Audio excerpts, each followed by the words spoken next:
Buenos días, mi nombre es Román Castro y hoy les voy a hablar un poco sobre el aborto. Primero que nada, tenemos que saber que el aborto se define como la interrupción del embarazo antes de las 22 semanas de gestación o con un embrión o feto menor a 500 gramos, independientemente del carácter espontáneo o provocado.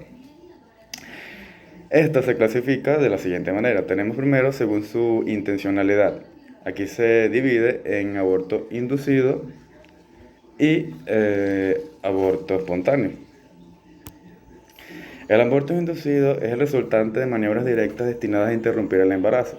Puede ocurrir en el contexto de la legalidad o ilegalidad. Esto a su vez se divide en libre, esto quiere decir bajo el derecho que tendría la mujer para interrumpir su embarazo por solo el hecho de no ser deseado. Psicosocial, eugenésico, este ocurre cuando se predice que nacerá un feto con defecto o alguna enfermedad. Terapéutica por razones de salud materno. Tenemos el mixto. Esto ocurre cuando en el embarazo múltiple se realiza una reducción selectiva embrionaria o fetal para que los restantes tengan mayor probabilidad de sobrevivir.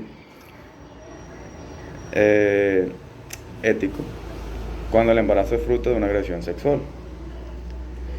El aborto espontáneo es aquel que ocurre de manera natural sin ningún tipo de intervención humana. 2. Tenemos según su evolución.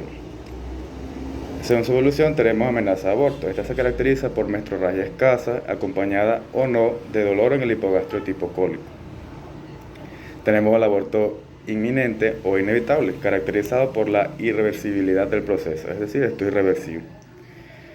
Aborto retenido o diferido.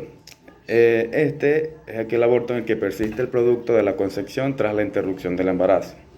Una situación a tener en cuenta dentro de este es la gestación amembrionada, que consiste en la ausencia del embrión dentro del saco gestacional. Su causa más importante es la alteración cromosómica. Por último tenemos el aborto habitual o recurrente. Este se caracteriza por la pérdida de 3 o más embarazos espontáneamente de forma consecutiva o 5 o más no consecutivos.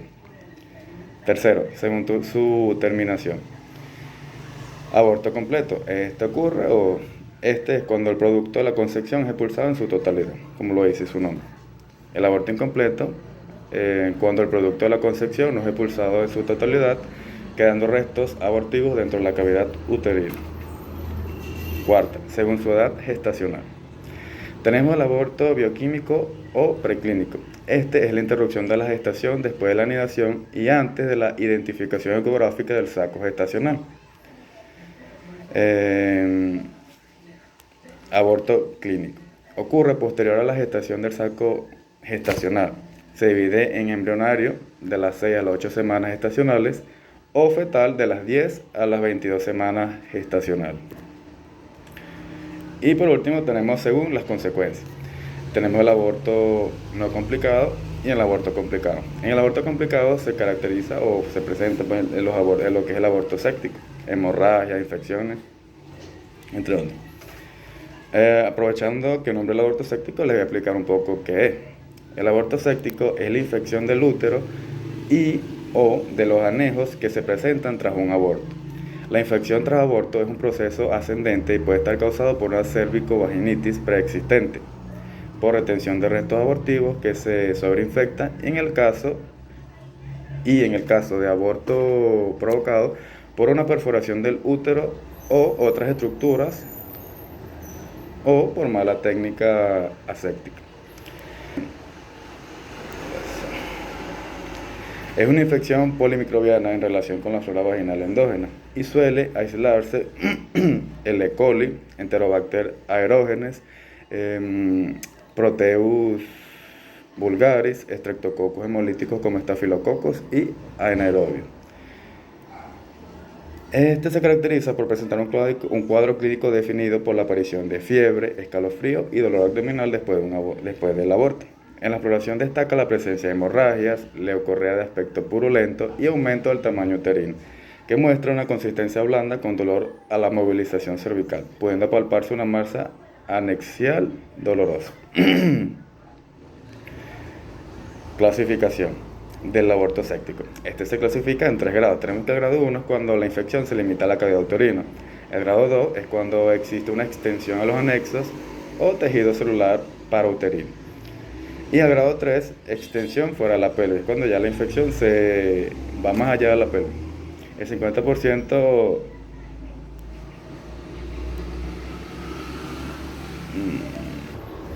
El 50% de los abortos espontáneos tienen causa conocida. Dentro de estas pueden ser de 2 tipos. Tenemos la abular, que son anomalías genéticas.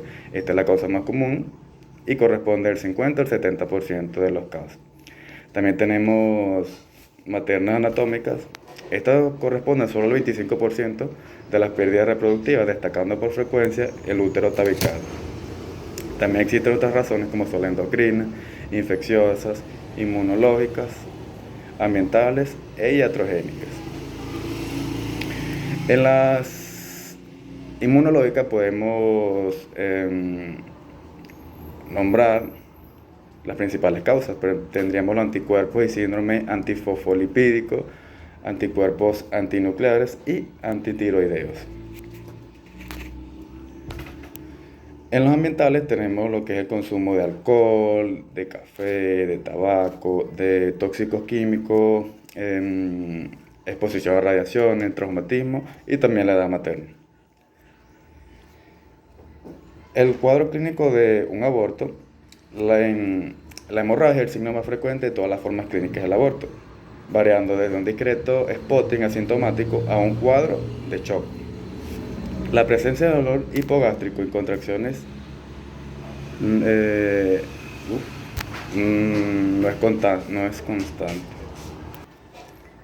El tamaño del útero puede ser o no acorde con la edad gestacional, en cuyo caso se sospecharía la expulsión previa del saco embrionario. En los exámenes complementarios tenemos que a toda paciente que es atendida en su segundo aborto se le deben solicitar estudios citogenéticos en los restos abortivos, recomendar que evite el embarazo y remitirla a consulta para estudios de fertilidad. También tenemos estudios básicos como es la exploración clínica, general y genital, incluyendo citología, tacto vaginal y ecografía transvaginal. También podríamos pedir el cariotipo de la pareja, analítica general más bioquímica sanguínea, anticuerpos antifosfolipídicos, serología de Lewis, seminograma, entre otros. También tenemos exploraciones adicionales eventuales como biopsia de endometrio, prueba de Egar, histerescopia y laparoscopia.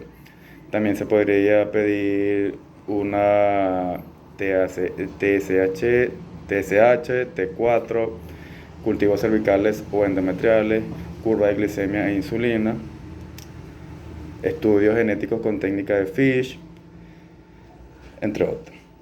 En el diagnóstico diferencial debe realizarse un diagnóstico diferencial con otras patologías que producen hemorragia en la primera mitad del embarazo.